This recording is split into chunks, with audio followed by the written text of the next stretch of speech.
Hanem efendiler, VB efendiler, sizlerle İstanbul'da birlikte olmaktan çok mutluyum. Sizleri saygıyla selamlıyorum. Obviously, and I would like to thank you for your patience listening me in Turkish. The second thing is a revolution, rolling revolution of bicycle. And really, I believe that is something, the bicycle is something from the common life, the daily life of everyone from our childhood. We all know what is a bicycle. Bicycle has been invented, I think, at the end of the 19th century, so it's not something new. So, are you ready to make a revolution? Are you ready that together we make a revolution? Because I think this revolution can be made not by a single person, and probably not by an EU official, but by you, because you represent the civil society and you represent the necessary citizen pressure for making the thing change. So, also why we think it's now the time for a revolution. Let me quote Victor Hugo. Victor Hugo says, "No army can stop a good idea when comes the time to implement that idea." And I think this is very true, you know. I think that nowadays we are facing more and more a problem of mobility in our city, which make an obligation to find other way of mobility, as a way to move around. And for sure, one of the best system is bicycle, because it's very efficient in terms of energy and in terms of of moving. And you can see there is a slide in the table, and this slide say on one side there is a bicycle. On bicycle we run on fat and we save money. I know I have to make more effort to run a bicycle, but on car, okay, you run on fuel and you spend money. So I think here it's a little humoristic, but it's also very true, because it's really something which is from the common sense. So why the time has come to make that revolution? The time has come first because of congestion in our city. And I think you live in Istanbul, and Istanbul is for sure one of the most congestion city in the world. It's horrible. Myself, when I come to Istanbul, I used to make a joke with my friend in Istanbul. I say, you know what is the best thing in Istanbul? So they look at me, they say Bosphorus, fish restaurant, nightclub, and so on. I say, no, it's a plane to Ankara.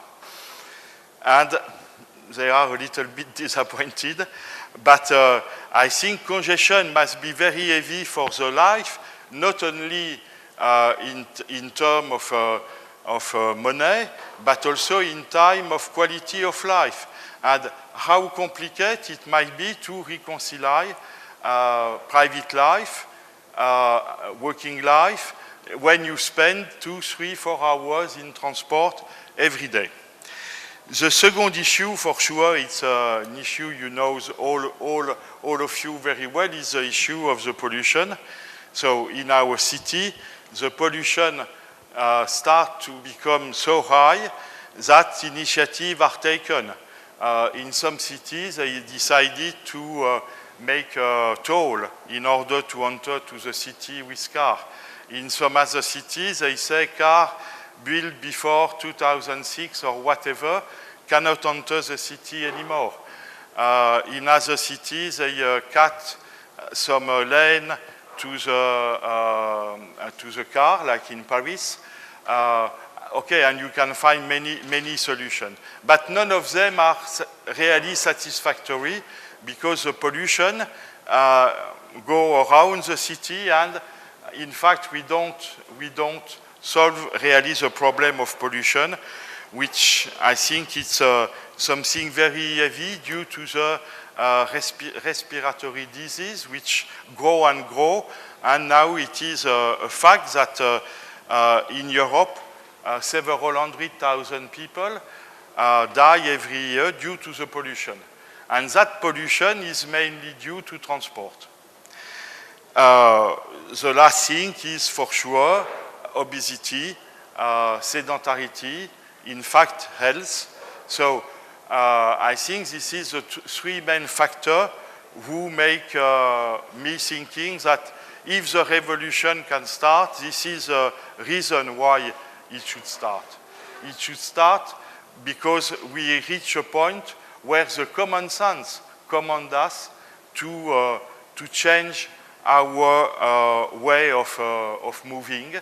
But this, I think, is something which is very complicated because the result of our society so far is that we are in a car-dominated society, and everybody wants to have a car.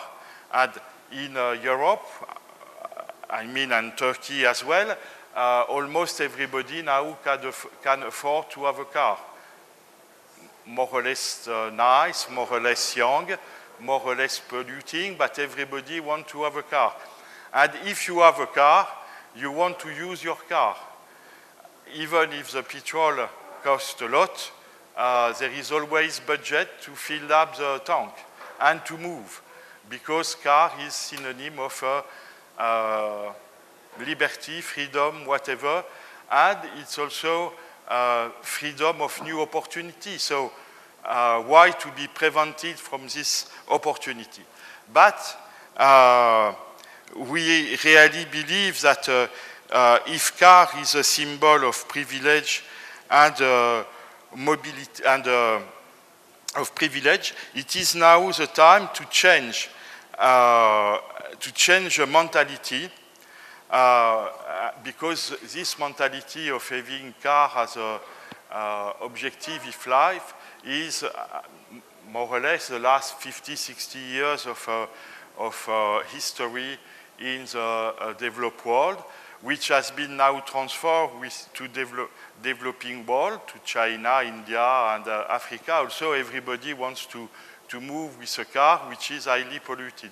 So for sure, here there is a huge concern of climate change, and there is a huge issue of changing the mentality. And in Paris 21, in the conference, in the Paris Agreement, 2 years ago, it was also at the center of the debate.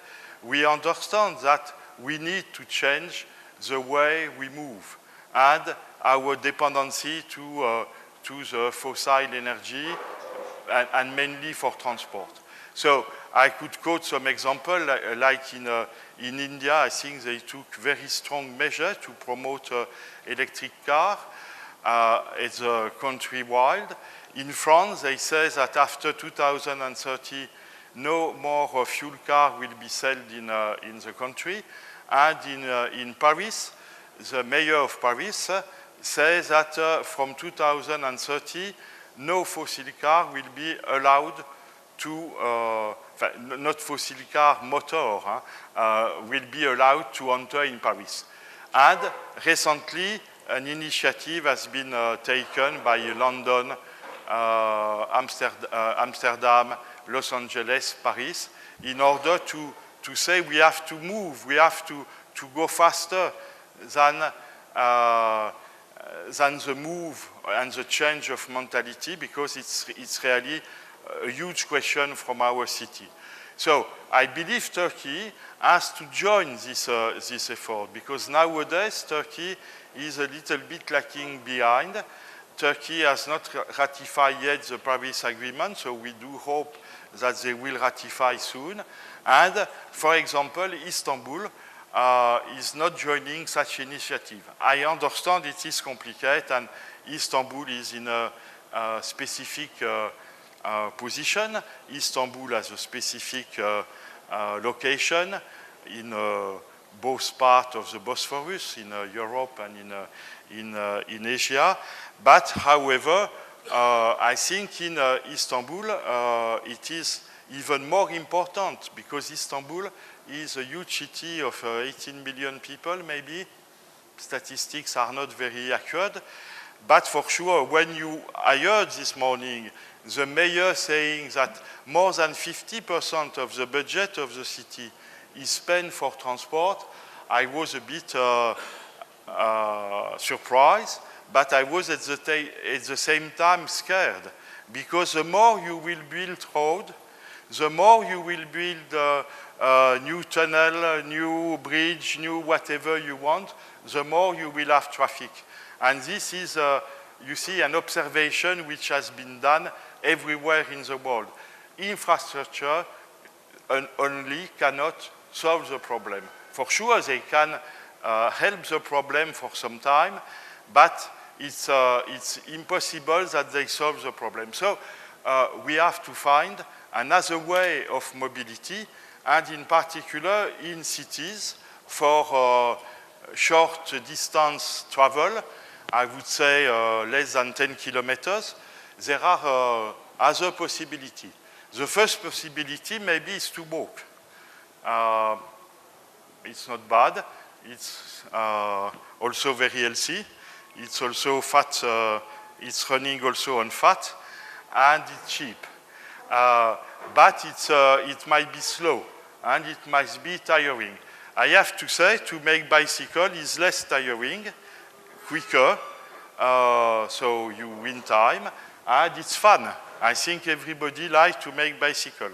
Even myself, which I'm not doing much sport these days because I have a very heavy agenda, I like any opportunity to make bicycle.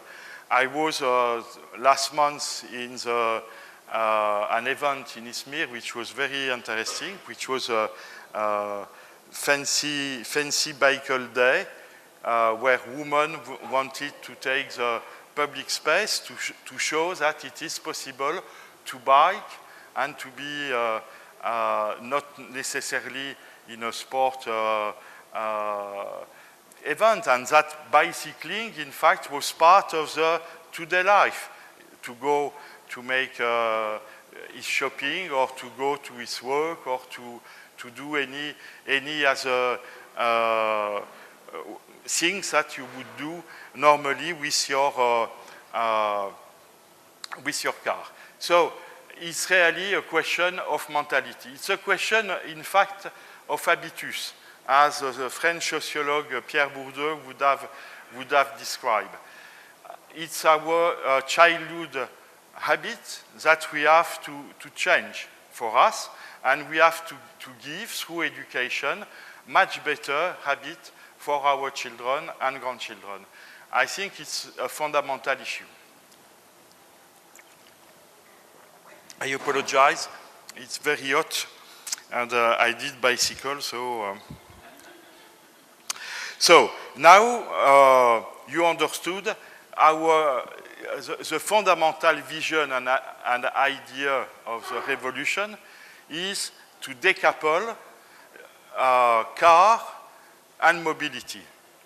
I think that it's, okay, we take cycling, and I think cycling is super important, but more important, if we want to have a vision, what we have to do is to say, okay, when I want to go from A to B, I don't necessarily take my car, but I have a huge offer of system which will allow me to go faster, to go cheaper, to go healthier, to go without polluting, and in fact will be a benefit for everybody. And because I am a responsible citizen, then, yes, I am part of that revolution, and I prefer to take metro than to take my car, because metro frequency is easy, and maybe I can take my bicycle in the metro, like in Brussels or Amsterdam.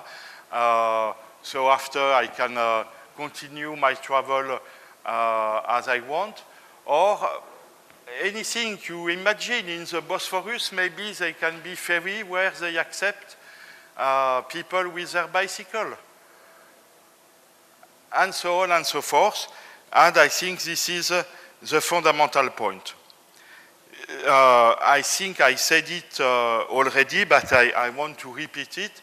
This revolution is only possible if there is a different education for our children. I think this is very important to believe that our ancestors could walk, could make a horse. I think it was very tiring to make horse on long distance. So we are in a very easy life, you know, and we have now, with new technology, to imagine new system. For sure, for bicycle in the city, we need to have, I think, two prerequisites. We have to have some infrastructure where to park my bicycle. Also, how to repair my bicycle. I think that's another infrastructure. And for sure, where to bike, not to be in competition with car. So I think this is three very important prerequisites. Infrastructure.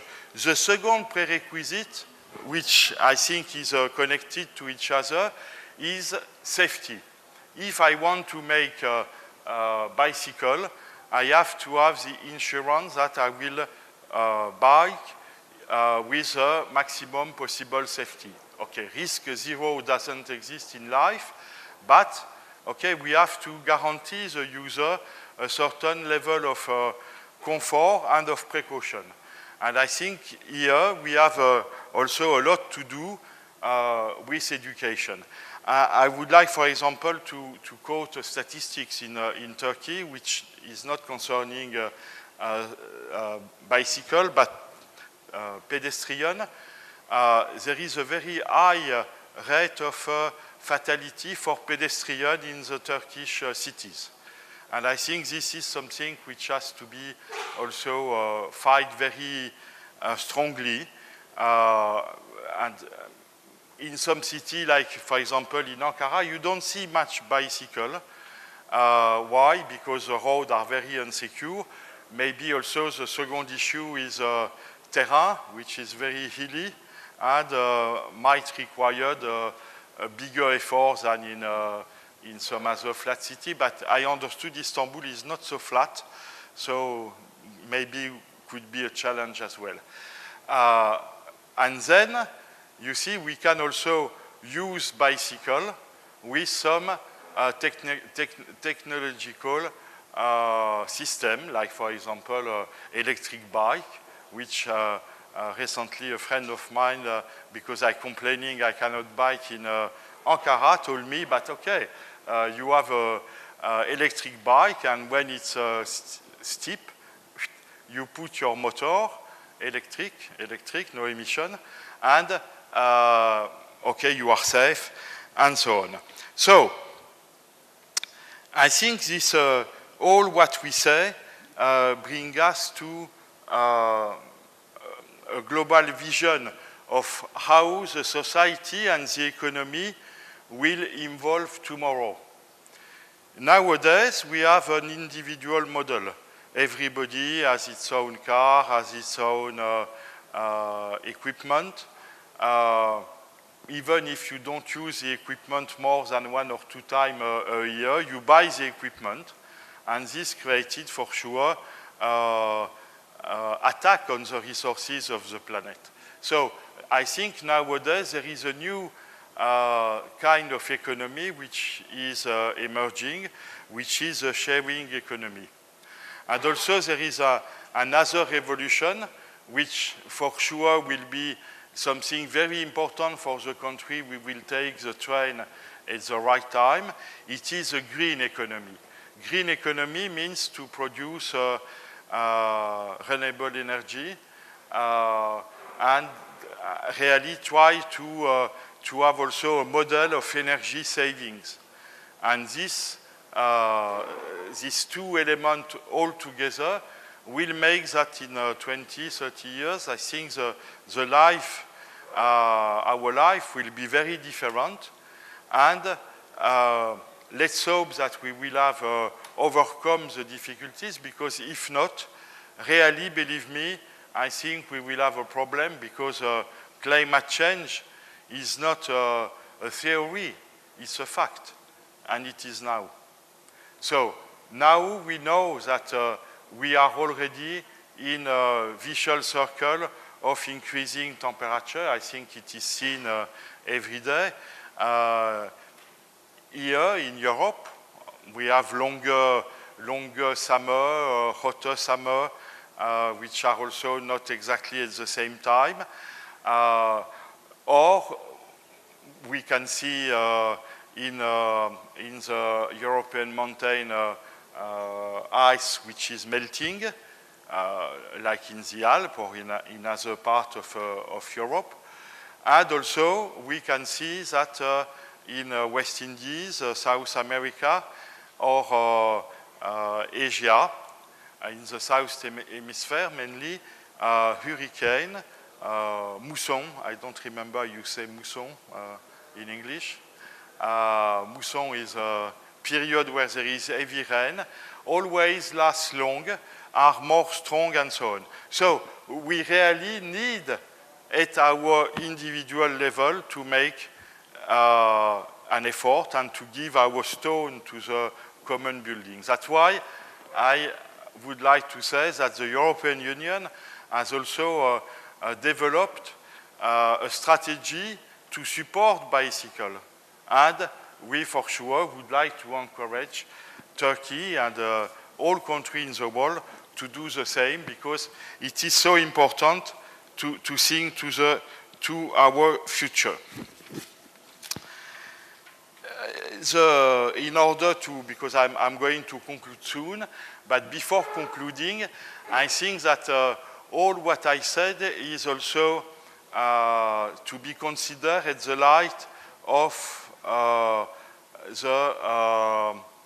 modernization of the technology and of the intelligent, artificial intelligence, intelligent system, which will really make a super revolution in our life.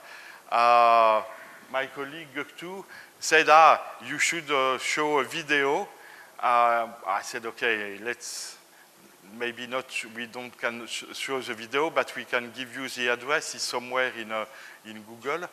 And here you can see in the Netherlands bicycle, which are in fact like car. You see there are cars without driver.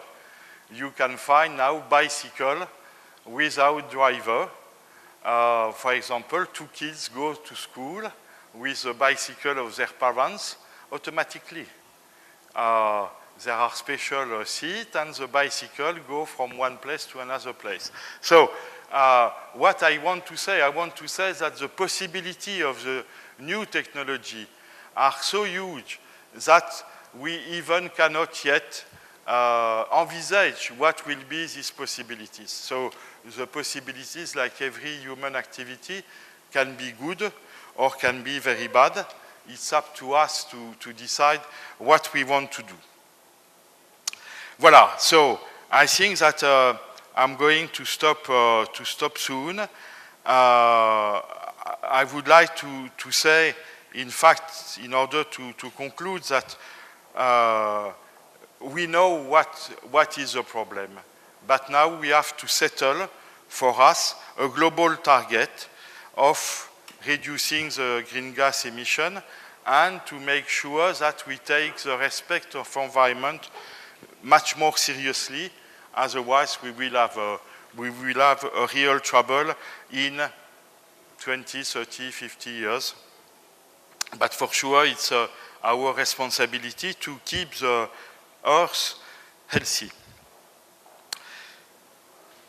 So, I think the real revolution we have to do is to make sure that we have choice for mobility, and that bicycle is one of the possible choice, and that anyone at any time can use a bicycle and can be on a fat running mode and not on the other mode, who bring a lot of difficulties.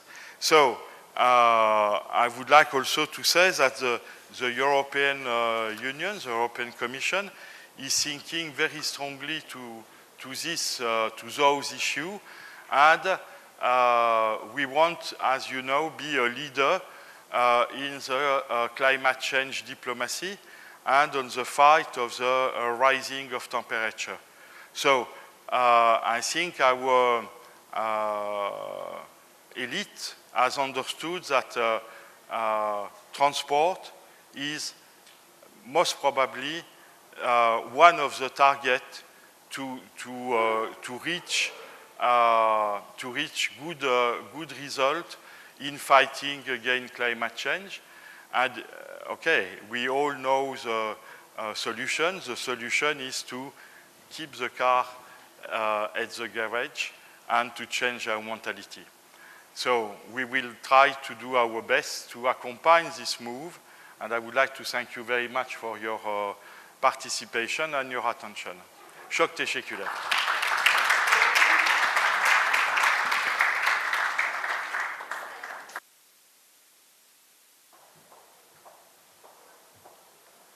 Sayın François Bijo'ya değerli fikirleri için teşekkür ederiz. Kendisine plaketini vermek üzere İSPARK Genel Müdür Yardımcısı Salih Selman Cebeci'yi sahneye davet ediyorum.